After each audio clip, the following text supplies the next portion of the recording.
Hello and good morning everyone. आज के इस लेक्चर में हम न्यूक्लियर फिजिक्स की एक प्रॉब्लम को डिस्कस करेंगे जो कि एक स्टूडेंट्स के द्वारा पूछी गई है और प्रॉब्लम है अपने पास बीटा स्पेक्ट्रम के ऊपर। और ये जो टॉपिक है वो बेसिक नॉलेज के साथ साथ एग्जाम पॉइंट ऑफ व्यू से भी बहुत ज़्यादा इंपॉर्टेंट रहने वाला है और ये काफ़ी टाइम एग्जाम में भी पूछा गया। और साथ ही इस टॉपिक के अंदर आप बहुत सारी ऐसी बातें सीखेंगे जो आपकी फिजिक्स की नॉलेज को इंप्रूव करेंगे। ठीक है, तो सबसे पहले हम बीटा स्पेक्ट्रम को फिजिकली समझने की कोशिश करेंगे, उसके बाद इसको एग्जाम में किस टाइप से लिखना है, इसके नोट्स किस टाइप से बनाने हैं, उसके ऊपर बात करेंगे। ठीक है, तो स्टार्ट करते हैं। तो बीटा स्पेक्ट्रम के बारे में पढ़ने से पहले अपने को थोड़ा सा बीटा डीके के बारे में पढ़ना पड़ेगा, उसके बाद ही अपने को बीटा स्पेक्ट्रम समझ आएगा। तो अपने पास जो अनस्टेबल न्यूक्लियाई होते हैं वो अनस्टेबल न्यूक्लियाई खुद को स्टेबल करने के चक्कर में लगातार टूटते हैं और जब वो टूटते हैं तो उनके अंदर से अल्फा बीटा पार्टिकल का लगातार एमिशन होता रहता है, या तो अल्फा इमिट होता है या बीटा इमिट होता है या फिर गामा पार्टिकल का एमिशन होता है। ठीक है, अब मैं बात करूं बीटा पार्टिकल की, तो बीटा पार्टिकल कब रिलीज होता है किसी भी न्यूक्लियस के अंदर से? अगर कोई न्यूक्लियाई या तो प्रोटॉन रिच रीजन के अंदर है या फिर कोई न्यूक्लियाई न्यूट्रॉन रिच रीजन के अंदर है, तब वो न्यूक्लियाई खुद को स्टेबल करने के चक्कर में बीटा पार्टिकल का एमिशन करता है। ठीक है, प्रोटॉन रिच रीजन का मतलब है कि ऐसा न्यूक्लियस जिसके अंदर प्रोटॉन ज्यादा हो, और न्यूट्रॉन रिच रीजन का मतलब है जिसके अंदर न्यूट्रॉन ज्यादा हो। ठीक है, तो इधर ये वाला जो कोऑर्डिनेट है वो न्यूट्रॉन को रिप्रेजेंट करता है, ये प्रोटॉन को रिप्रेजेंट करता है। इसके बीच में यहाँ पे होता है एक जोन ऑफ स्टेबिलिटी, इसको हम बोलते हैं जोन ऑफ स्टेबिलिटी। अब अगर मान लिया अपने पास एक न्यूक्लियस है जो प्रोटॉन रिच रीजन के अंदर है, तो वो न्यूक्लियस क्या करेगा? जोन ऑफ स्टेबिलिटी की तरफ जाने की कोशिश करेगा। तो इसका जो एक प्रोटॉन है वो किस में कन्वर्ट हो जाएगा? न्यूट्रॉन के अंदर कन्वर्ट हो जाएगा इस टाइप से, और उसका रिजल्टेंट डिस्प्लेसमेंट ये हो जाएगा। तो यहाँ पे क्या हुआ है, एक प्रोटॉन किस में कन्वर्ट हुआ? न्यूट्रॉन के अंदर कन्वर्ट हुआ, और यहाँ से एक बीटा प्लस पार्टिकल का एमिशन हुआ। ठीक है, ये तो है अपने पास बीटा प्लस डी के। उसके बाद अगर कोई न्यूक्लिया इस न्यूट्रॉन रिच रीजन में है तो क्या होगा? इसका एक न्यूट्रॉन प्रोटॉन के अंदर कन्वर्ट होगा और इसका रिजल्टेंट डिस्प्लेसमेंट ये हो जाएगा, और इस रिएक्शन में एक बीटा नेगेटिव पार्टिकल का क्या होगा? एमिशन होगा। ठीक है, जब तक ये न्यूक्लियाई जोन ऑफ स्टेबिलिटी के अंदर नहीं चला जाएगा तब तक ये क्या करता रहेगा? टूटता रहेगा, टूटता रहेगा। इसके अंदर से बीटा पार्टिकल, अल्फा पार्टिकल या गामा पार्टिकल का एमिशन होता रहेगा। ठीक है, तो अगर एक न्यूट्रॉन प्रोटॉन के अंदर कन्वर्ट होता है तो यहां से क्या निकलता है? एक बीटा माइनस पार्टिकल बाहर निकलता है। ठीक है, अब हमने क्या किया, जो बीटा प्लस पार्टिकल है और बीटा माइनस पार्टिकल है, इन दोनों का हमने स्पेक्ट्रम ड्रॉ किया और उस स्पेक्ट्रम के बारे में फिर हम एक एक पॉइंट पढ़ेंगे। ठीक है, एक बार मैं इनका स्पेक्ट्रम ड्रॉ करके थोड़ा सा फिजिकली समझा देता हूं, उसके बाद एग्जाम में कैसे लिखेंगे उसके ऊपर बाद में बात करेंगे।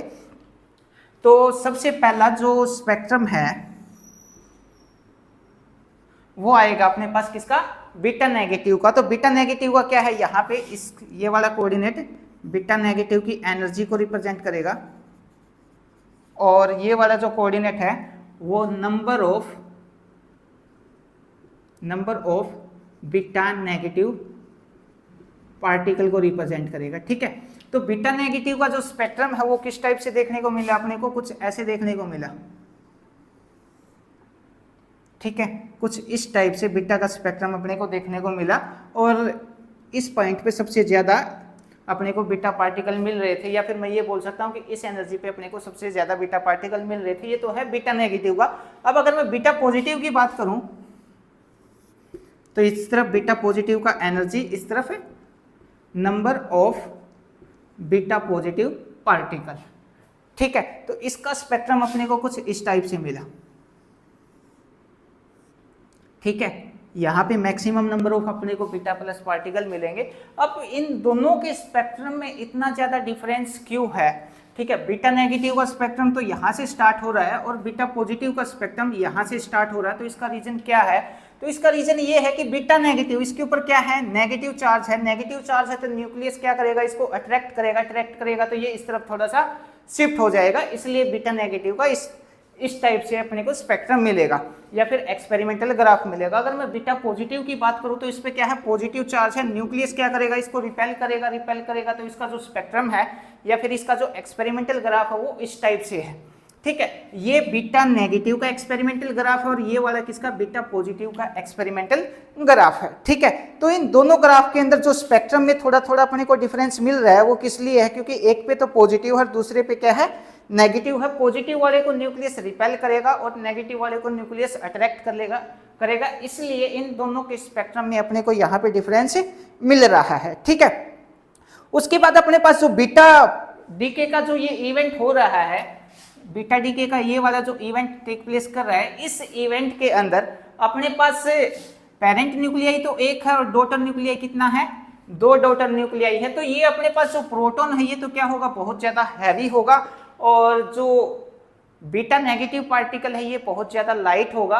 तो ये बहुत ज्यादा हैवी है तो ये किस में होगा, रेस्ट में होगा, और ये किस में होगा, ये हैवी है तो किस में है, रेस्ट में है। और इस रिएक्शन में जितना भी एनर्जी रिलीज होगी वो किसकी फॉर्म में हो जाएगी, बीटा नेगेटिव की फॉर्म में रिलीज हो जाएगी। अभी के लिए मान लेते हैं कि वो जितना भी एनर्जी रिलीज होगी वो बीटा की काइनेटिक एनर्जी की फॉर्म में क्या होगी, रिलीज होगी। पर ये बात गलत है, जैसे जैसे हम आगे पढ़ेंगे तो अपने को ये पता लग जाएगा। तो यहाँ पे जो डॉटर न्यूक्लियाई है उसमें डॉटर न्यूक्लियाई में एक न्यूक्लियाई तो क्या होगा, बहुत ज्यादा हैवी होगा तो उसको एज ए रेस्ट में लेके चलेंगे, और जो दूसरा है बीटा पार्टिकल है वो पूरी की पूरी क्यू वैल्यू लेके चला जाएगा। पूरी की पूरी क्यू वैल्यू का मतलब क्या है, उस रिएक्शन में जो भी अमाउंट ऑफ एनर्जी रिलीज होती है वो कौन लेके चला जाएगा, बीटा पार्टिकल लेके चला जाएगा। ठीक है, अब अगर हम इस रिएक्शन को थोड़ा सा ध्यान से देखें, अब एक पॉइंट यहां पे ये भी है कि जितने भी बीटा पार्टिकल यहां पे इमिट हो रहे हैं उनका सबका सेम एनर्जी होना चाहिए था, क्योंकि ये क्या है, टू बॉडी प्रॉब्लम है। टू बॉडी प्रॉब्लम है तो अपने को बीटा पार्टिकल की जो एनर्जी है वो कंटिन्यूअस ना मिलके कैसा मिलना चाहिए था, डिस्क्रिएट मिलना चाहिए था। बीटा पार्टिकल की एक वेल डिफाइंड एनर्जी मिलनी चाहिए थी, जैसे अपने को अल्फा पार्टिकल की मिल रही थी। पर अपने को यहाँ पे बीटा पार्टिकल की जो एनर्जी है वो कैसा मिल रही है, कंटिन्यूअस एनर्जी मिल रही है। ठीक है, अब ये जो बीटा पार्टिकल की जो रिएक्शन है, मैं एक बार रिएक्शन लिख देता हूं उसके बाद बात करता हूं। जैसे मेरे पास प्रोटॉन है, प्रोटॉन किस में कन्वर्ट हुआ, न्यूट्रॉन के अंदर कन्वर्ट हुआ, और इसमें क्या हुआ, एक बीटा प्लस पार्टिकल इमिट हुआ। अब मैं अगर इस रिएक्शन को बहुत ज्यादा ध्यान से देखूं तो ये वाली जो रिएक्शन है ये बहुत सारे नेचर के लॉ को वॉयलेट कर रही है। अब कौन कौन से लॉ को वॉयलेट कर रही है इसके ऊपर भी थोड़ा सा बात कर लेते हैं। अब अगर मैं बात करूं एंगुलर मोमेंटम की, तो अपने पास जो प्रोटॉन है ये भी क्या है, स्पिन हाफ पार्टिकल है, स्पिन हाफ। अपने पास न्यूट्रॉन है, इसका भी क्या होता है, स्पिन हाफ। इलेक्ट्रॉन है बीटा प्लस पार्टिकल, इसका भी स्पिन क्या होता है, हाफ होता है। ठीक है, अब रिएक्शन होने से पहले अपने पास स्पिन कितना है, हाफ है। रिएक्शन होने के बाद अपने पास हाफ स्पिन इसका है, हाफ स्पिन इसका है। तो इस रिएक्शन में जो एंगुलर मोमेंटम है वो कंजर्व्ड नहीं है। अब प्रॉब्लम ये है कि अगर इस रिएक्शन में एंगुलर मोमेंटम कंजर्व्ड नहीं है तो ये रिएक्शन नेचर के अंदर कैसे टेक प्लेस कर सकती है। भाई ये जो रिएक्शन है वो नेचर के लॉ को वॉयलेट कर रही है। ठीक है, और ये रिएक्शन नेचर के अंदर भी टेक प्लेस कर रही है, पहली चीज। दूसरी चीज यहाँ पे ये है कि जब हमने इस बीटा पार्टिकल का या बीटा पॉजिटिव और बीटा नेगेटिव का थ्योरेटिकल ग्राफ ड्रॉ किया तो वो थ्योरेटिकल ग्राफ वो उस एक्सपेरिमेंटल ग्राफ से कंप्लीटली मैच नहीं हुआ। अब मैं एक बार फिर से इसका ग्राफ ड्रॉ कर देता हूं। ये ग्राफ इस टाइप से, ये तो है अपने पास एक्सपेरिमेंटल ग्राफ।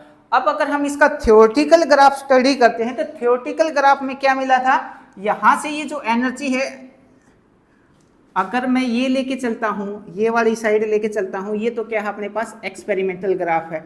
अब थ्योरेटिकल ग्राफ में ये लाइन अपने को सीधा ऐसे दिखाई दे रही थी। ठीक है, और इसमें बीटा प्लस की बात करूं तो यहाँ पे भी अपने को कैसा मिल रहा था, बिल्कुल ये लाइन थ्योरेटिकली यहाँ पे मिल रही थी, ये ऐसे नहीं मिल रही थी। ऐसे तो किस में मिली, एक्सपेरिमेंटल ग्राफ में, और ये बिल्कुल सीधा किस में मिल रही थी, थ्योरेटिकल ग्राफ के अंदर अपने को ये बिल्कुल सीधा मिल रही थी। तो यहाँ पे लिख देता हूँ थ्योरेटिकल ग्राफ। ठीक है, तो अब जो एक्सपेरिमेंटल ग्राफ है और जो थ्योरेटिकल ग्राफ है इसमें एंड पॉइंट एनर्जी यहाँ पे मैच नहीं कर रही। मीन्स इस रिएक्शन के अंदर प्रोटॉन क्या हुआ, न्यूट्रॉन के अंदर कन्वर्ट हुआ, बीटा प्लस पार्टिकल बाहर निकला। तो इसमें जो क्यू वैल्यू थी, मान लिया क्यू वैल्यू 100 जूल निकली, तो 100 जूल ये तो किसमें है, इसका मास तो क्या है, ज्यादा है, ये तो किसमें हो गया, रेस्ट में हो गया। कंप्लीट क्यू वैल्यू किसके पास होनी चाहिए थी, बीटा पार्टिकल के पास में होनी चाहिए थी 100 जूल की एनर्जी। पर बीटा पार्टिकल की एनर्जी हमने एग्जांपल के तौर पे मान लिया कितना है, 50 जूल ही मिली अपने को, 50 जूल ही एनर्जी मिली। तो बाकी की 50 जूल एनर्जी कहाँ पे गई, ये वाली प्रॉब्लम भी इसके अंदर हो रही थी। मीन्स ये जो रिएक्शन है वो कंजर्वेशन ऑफ एनर्जी को भी फॉलो नहीं कर रही थी, क्योंकि कंप्लीट की कंप्लीट क्यू वैल्यू किसके इक्वल होनी चाहिए थी, रिएक्शन की complete Q value beta plus के इक्वल होनी चाहिए थी, पर कंप्लीट क्यू वैल्यू बीटा के इक्वल नहीं थी। ठीक है, तो कंजर्वेशन ऑफ एनर्जी को फॉलो नहीं करता, एंगुलर मोमेंटम कंजर्वेशन को फॉलो नहीं करता, एंड पॉइंट की जो एनर्जी है उसको भी ये फॉलो नहीं करता। ठीक है, अब उसके बाद जो नेक्स्ट है, इस रिएक्शन के अंदर जो लेप्टोन नंबर कंजर्वेशन है वो भी नहीं है। ये लॉ ऑफ जो लेप्टोन नंबर कंजर्वेशन का जो लॉ है उसको फॉलो नहीं करती। अपने पास जो प्रोटॉन और न्यूट्रॉन है ये क्या है, अपने पास बेरियन पार्टिकल होते हैं। ये क्या है, बेरियन पार्टिकल, बेरियन पार्टिकल। और अपने पास इलेक्ट्रॉन क्या है, लेप्टोन पार्टिकल। ठीक है, तो इस रिएक्शन में ये वाली जो रिएक्शन है, प्रोटॉन न्यूट्रॉन के अंदर कन्वर्ट हुआ, साथ में बीटा प्लस पार्टिकल यहाँ पे बाहर निकला। तो इस रिएक्शन के अंदर लेप्टोन नंबर भी क्या, कंजर्व्ड नहीं है। अगर मैं बात करूं प्रोटॉन का लेप्टोन नंबर कितना है, 0 है, क्योंकि प्रोटॉन तो बेरियन पार्टिकल है, लेप्टोन नंबर कितना होगा इसका, 0 होगा। उसके बाद मैं बात करूं किसकी, न्यूट्रॉन की, तो न्यूट्रॉन भी क्या है, बेरियन पार्टिकल है, लेप्टोन नंबर कितना, 0। अगर मैं इलेक्ट्रॉन की बात करूं, बीटा प्लस की बात करूं, तो इसका लेप्टोन नंबर कितना होगा, -1 होगा। ठीक है, तो इस रिएक्शन में लेप्टोन नंबर कंजर्व हो ही नहीं रहा। बिफोर रिएक्शन और आफ्टर रिएक्शन लेप्टोन नंबर क्या होना चाहिए था, इक्वल होना चाहिए था, पर यहाँ पे तो नहीं है। सिमिलर अगर एक न्यूट्रॉन किस में कन्वर्ट होता है, प्रोटॉन के अंदर कन्वर्ट होता है, यहाँ से एक बीटा नेगेटिव पार्टिकल बाहर निकलता है, तो इस रिएक्शन में भी लेप्टोन नंबर कंजर्व नहीं है। यहाँ पे रिएक्शन होने से पहले न्यूट्रॉन क्या है, एक बेरियन पार्टिकल, लेप्टोन नंबर कितना, सॉरी 0 हो जाएगा लेप्टोन नंबर। प्रोटॉन का लेप्टोन नंबर कितना हो जाएगा, 0, इसका कितना हो जाएगा, +1 हो जाएगा। बिफोर रिएक्शन और आफ्टर रिएक्शन लेप्टोन नंबर यहाँ पे कंजर्व्ड है ही नहीं। ठीक है, तो अब ये जो बीटा डीके का रिएक्शन है ये नेचर के अंदर हो रहा है, और ये जो रिएक्शन है, ये जो लो है वो, एक सेकेंड, बीटा डीके का जो रिएक्शन है वो नेचर के अंदर टेक प्लेस कर रहा है, पर ये रिएक्शन नेचर के लॉ को ही क्या कर रहा है, वोलेट कर रहा है। तो अगर ये नेचर के लॉ को वोलेट कर रहा है तो ये रिएक्शन नेचर के अंदर पॉसिबल कैसे हो सकती है। तो यहाँ पे फिर साइंटिस्ट को लगा कि कुछ ना कुछ तो यहाँ पे मिसिंग है, कोई ना कोई तो यहाँ पे गड़बड़ है। उसके बाद पाउली साहब की यहाँ पे एंट्री होती है, और पाउली साहब ने बताया कि इस रिएक्शन में हम कुछ ना कुछ मिस कर रहे हैं। ठीक है, तो पाउली साहब ने क्या बोला, पाउली साहब ने बोला कि बीटा डीके में हम बीटा पार्टिकल के साथ यहाँ पे एक पार्टिकल का एमिशन और होगा, जिसको हम क्या बोलते हैं, न्यूट्रिनो पार्टिकल बोलते हैं। पाउली साहब ने क्या बोला, ये जो रिएक्शन है जिसमें प्रोटॉन न्यूट्रॉन के अंदर कन्वर्ट हो रहा है, साथ में एक बीटा नेगेटिव पार्टिकल यहाँ पे निकल रहा है, तो पाउली साहब ने बोला कि इसके साथ में यहाँ पे एक पार्टिकल और निकलता है, और उस पार्टिकल को हम क्या बोलते हैं, न्यूट्रिनो पार्टिकल बोलते हैं। इसको हमने डिनोट कर दिया न्यू ई से। ठीक है, इसी को हम क्या बोलते हैं, न्यूट्रिनो हाइपोथेसिस बोलते हैं। ठीक है, तो ये टॉपिक आपको बीटा स्पेक्ट्रम का जो टॉपिक है वो किसके नाम से भी मिल सकता है, न्यूट्रिनो हाइपोथेसिस के नाम से भी मिल सकता है। तो पाउली साहब ने बोला बीटा डीके में बीटा पार्टिकल के साथ एक पार्टिकल और एमिट होता है, जिसको हम न्यूट्रिनो पार्टिकल बोलते हैं।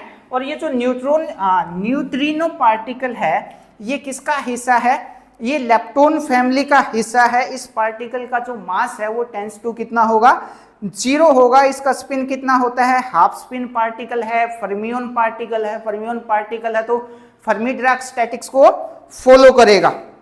ठीक है, अब जैसे ही ये वाली हाइपोथेसिस दी, तो ये वाली हाइपोथेसिस देने के बाद एंगुलर मोमेंटम कंजर्व हो गया, उसके बाद एनर्जी कंजर्व्ड होगी, एंड पॉइंट एनर्जी का ग्राफ क्या हो गया, थ्योरेटिकल ग्राफ और एक्सपेरिमेंटल ग्राफ क्या हो गया, मैच हो गया। उसके बाद जो लेप्टॉन नंबर कंजर्वेशन है वो भी यहाँ पे जैसे ही ये न्यूट्रिनो पार्टिकल हमने एज्यूम किया तो ये भी क्या हो गया, लेप्टॉन नंबर कंजर्व्ड हो गया। ठीक है, अब जो टोटल क्यू वैल्यू है या जो रिलीज एनर्जी है इस रिएक्शन में वो कितना आ जाएगी, ई न्यू न्यूट्रिनो की एनर्जी प्लस ई बीटा बीटा पार्टिकल की एनर्जी, मतलब जो क्यू वैल्यू रिलीज हो रही है, एग्जांपल के तौर पे हमने यहाँ पे 100 एनर्जी रिलीज माना था इस रिएक्शन में, तो 50 एनर्जी किस में बढ़ जाएगी, बीटा पार्टिकल में बढ़ जाएगी, और 50 एनर्जी कहाँ पे चली जाएगी, न्यूट्रिनो पार्टिकल के पास चली जाएगी। ठीक है, तो इस न्यूट्रिनो पार्टिकल की क्या क्या खासियत है, क्या क्या इसकी प्रॉपर्टी है। सबसे पहले न्यूट्रिनो लेप्टॉन फैमिली का हिस्सा है, फर्स्ट पॉइंट।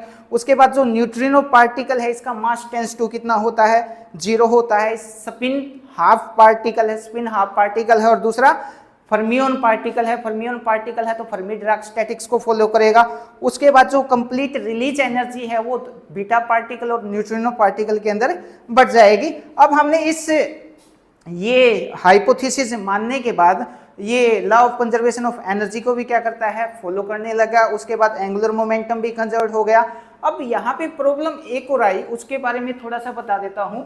जैसे ही इसने ये वाली हाइपोथेसिस दी कि प्रोटॉन जो है वो न्यूट्रॉन में कन्वर्ट हुआ और यहाँ पे एक बीटा पार्टिकल बाहर निकला और साथ में बीटा नेगेटिव, सॉरी, ठीक है, और साथ में क्या निकला, एक न्यूट्रिनो पार्टिकल बाहर निकला। तो अगर ये न्यूट्रिनो हाइपोथेसिस अगर नहीं दी थी तो अपने पास क्या थी, टू बॉडी प्रॉब्लम थी। हम बड़ी आसानी से किससे सोल्व कर सकते थे, श्रोडिंगर वेव इक्वेशन से सोल्व कर सकते थे, अगर रिलेटिविस्टिक मोशन नहीं है तो पार्टिकल का। ठीक है, तो टू बॉडी प्रॉब्लम को क्या करते हैं, वन बॉडी प्रॉब्लम के अंदर कन्वर्ट करते with the help of reduce mass और श्रोडिंगर वेव इक्वेशन से सोल्व कर लेते। ठीक है, अब अगर इन पार्टिकल का रिलेटिविस्टिक मोशन है तो अपने पास केजी इक्वेशन है, उसके बाद डिराक इक्वेशन भी है। रिड्यूस मास का यूज करके इनको इस पे भी अप्लाई कर लेते, क्योंकि KG equation clean Jordan equation और डिराक इक्वेशन सिंगल पार्टिकल के लिए वैलिड है, जैसे श्रोडिंगर वेव इक्वेशन है। अब प्रॉब्लम ये हुई कि ये वाली जो रिएक्शन है ये 3 बॉडी प्रॉब्लम है, ना तो मैं इसको श्रोडिंगर इक्वेशन से सोल्व कर सकता हूँ, ना मैं इसको डिराक इक्वेशन से सोल्व कर सकता हूँ, ना ही मैं इसको क्लीन जॉर्डन इक्वेशन से सोल्व कर सकता हूँ। तो अब ये वाली जो प्रॉब्लम है उसको हम सोल्व किस इक्वेशन से करें, कहाँ से सोल्व करें। तो इस वाली प्रॉब्लम ने एक फिजिक्स की नई ब्रांच को डेवलप किया जिसका नाम था quantum field theory. Quantum field theory के अंदर हम मैनी बॉडी प्रॉब्लम को एक साथ स्टडी कर सकते हैं। अगर आप क्वांटम फील्ड थ्योरी के बारे में पढ़ना चाहते हैं तो सर्च कीजिए यूट्यूब पे quantum field theory by constant पागल, आपको मिल जाएगा, वहां पे आपको बड़ी आसानी से समझ में आ जाएगा। ठीक है, क्वांटम फील्ड थ्योरी होती क्या है, इसका बेसिक इंट्रोडक्शन क्या है। ठीक है, अब इसमें 1-2 पॉइंट और हैं। दूसरा, ये जो न्यूट्रिनो पार्टिकल है इसको डिटेक्ट करना थोड़ा सा मुश्किल है, वीक इंटरेक्शन में पार्टिसिपेट करता है, चार्जलेस है और इसका मास अप्रोक्स कितना है, 0 है। ठीक है, तो ये कंप्लीट बेसिक इंट्रोडक्शन है किसका, बीटा स्पेक्ट्रम का। अगर आपको इसमें से कुछ भी नोट करना है नोट कर लीजिए, अगर कोई भी बात समझ ना आई तो आप मैसेज करके पूछ सकते हैं, कमेंट करके पूछ सकते हैं, अभी जाइएगा नहीं। अभी इसके नोट्स कैसे बनाने हैं उसके ऊपर थोड़ा सा बात कर लेते हैं। ठीक है, तो एक बार मैं कंप्लीट का कंप्लीट लिख देता हूं ताकि आपका ज़्यादा टाइम कंज्यूम ना हो, फिर मैं एक एक लाइन पढ़ के और समझा दूंगा आपको। ठीक है, ओके।